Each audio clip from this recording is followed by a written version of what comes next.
पिछले 80 दिनों से जारी इस प्रक्रिया में अब सिर्फ 13 घंटे का वक्त शेष है। कल सुबह 8 बजे जैसे ही ईवीएम खुलेगी, हमारा देश 18वीं लोकसभा में प्रवेश करना प्रारंभ कर देगा। लेकिन उससे पहले आज 18वां विशाल लोकतंत्र जागरण है, यानी आज पूरी रात नेताओं को नींद नहीं आने वाली है। 17वीं और 18वीं लोकसभा के बीच अब सिर्फ एक रात का फासला है और यह रात भारी है नेताओं के लिए। वर्ष 1962 में एक फिल्म आई थी, साहेब बीवी और गुलाम। उस फिल्म का एक गीत था जिसके बोल थे, आज नींद नहीं आएगी, सुना है तेरी महफिल में रत जगा है। इस गीत को राजनीति के लेंस से अगर आप जोड़कर देखेंगे तो आज रात नेताओं को नींद नहीं आएगी। सत्ता पक्ष हो या विपक्ष, दोनों तरफ के नेता नतीजों की राह देख रहे हैं और इस राह में नींद की कोई जगह नहीं। नेताओं के लिए पंचवर्षीय परीक्षा के नतीजों से पहले की रात है। नतीजों के सूर्योदय से पहले नेताओं की तनाव भरी रात बाकी है। नेताओं को एग्जिट पोल ने उनकी मेहनत के फल का संकेत तो दे दिया है। करीब करीब सभी एग्जिट पोल में मोदी सरकार के अच्छे नंबर्स के साथ वापसी हो रही है और अगर ऐसा हुआ तो भारत के राजनीतिक इतिहास में कई पुराने कीर्तिमान टूटेंगे और कई नए बनेंगे। इसके अलावा और भी कुछ बातें देश में पहली बार होंगी। सत्ता की पहली कुंजी में आज हम आपको यही बताने वाले हैं कि अगर नतीजे एग्जिट पोल की तरह हुए तो क्या क्या पहली बार होगा। अगर नतीजे एग्जिट पोल की तरह हुए होंगे तो नरेंद्र मोदी गांधी परिवार से बाहर के ऐसे पहले व्यक्ति होंगे जो लगातार तीसरी बार प्रधानमंत्री बनेंगे। इससे पहले यह करने का रिकॉर्ड सिर्फ पंडित जवाहरलाल नेहरू के पास है। जवाहरलाल नेहरू 1947 से 1952, 1952 से 1957, 1957 से 1962 और 1962 से 1964 तक पीएम रहे, यानी उन्होंने कुल 4 बार प्रधानमंत्री पद की शपथ ली।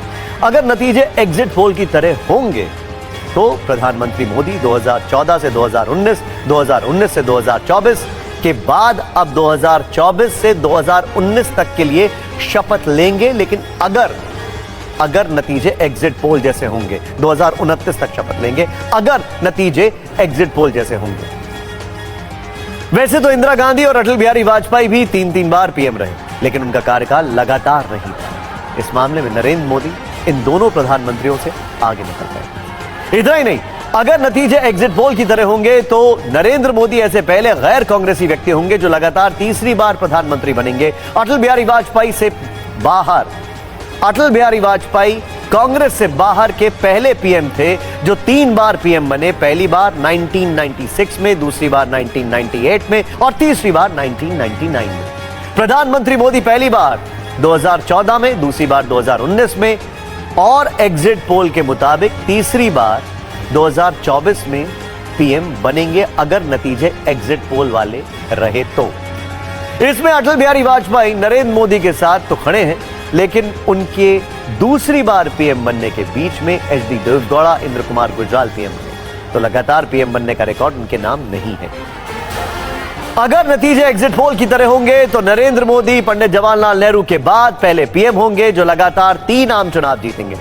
पंडित जवाहरलाल नेहरू ने के नेतृत्व में कांग्रेस 1952, 1957, 1962 में चुनाव जीती थी, बहुमत हासिल किया।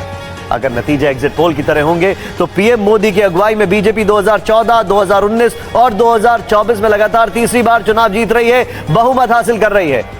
वैसे तो इंदिरा गांधी के नेतृत्व में भी कांग्रेस ने 1967, 1971 और 1980 में 3 चुनाव जीते थे, लेकिन वो चुनाव लगातार नहीं जीत पाई। 1977 में वो बुरी तरह हार गई। अगर नतीजे एग्जिट पोल की तरह होंगे तो नरेंद्र मोदी पंडित जवाहरलाल नेहरू के बाद पहले पीएम होंगे जो अपनी अगुवाई में कभी चुनाव नहीं हारे। पंडित जवाहरलाल नेहरू ने 1952 से लेकर 1962 तक 3 लोकसभा चुनाव का सामना किया, वो एक भी चुनाव नहीं हारे। अगर पीएम मोदी ये चुनाव जीतते हैं तो 2014 से 2024 के बीच 3 लोकसभा चुनावों में लगातार जीत का रिकॉर्ड बना लेंगे। वैसे एक पॉइंट यह भी है कि नरेंद्र मोदी सीएम रहते हुए भी कभी चुनाव नहीं हारे थे। अगर नतीजे एग्जिट पोल की तरह होंगे तो नरेंद्र मोदी देश के ऐसे पहले नेता होंगे जिनकी अगुवाई में न सीएम रहते हुए बीजेपी चुनाव हारी, न पीएम रहते हुए हारी। अगर नतीजे एग्जिट पोल की तरह होंगे तो नरेंद्र मोदी देश के ऐसे पहले नेता होंगे जो 4 बार सीएम रहते हुए शपथ ले चुके हैं और अब तीसरी बार पीएम पद की शपथ लेंगे। अगर नतीजे एग्जिट पोल की तरह होंगे और बीजेपी को 2019 की 303 सीटों की तुलना में ज्यादा सीटें मिलती हैं तो ऐसा पहली बार होगा कि कोई पार्टी लगातार 3 चुनावों में अपने प्रदर्शन को बेहतर करेगी। कुल मिलाकर इतना समझ लीजिए कि अगर नतीजे एग्जिट पोल की तरह हुए तो यह सब होगा, लेकिन इन बातों के बीच बहुत बड़ा सा अगर है, क्योंकि एग्जिट पोल कई बार गलत साबित हुए हैं, कई बार नतीजों के करीब तो रहे हैं लेकिन पूरा सच नहीं बता पाए हैं। इसीलिए हम आपसे यह कहेंगे कि आज रात का इंतजार कीजिए। वैसे नेता तो सो नहीं पाएंगे, लेकिन आप जरूर अच्छी नींद लीजिए और सुबह उठते ही TV9 भारतवर्ष देखिए, ताकि आप सबसे सटीक रुझान, नतीजे यहीं पर देख पाएं और सबसे सटीक विश्लेषण भी। एक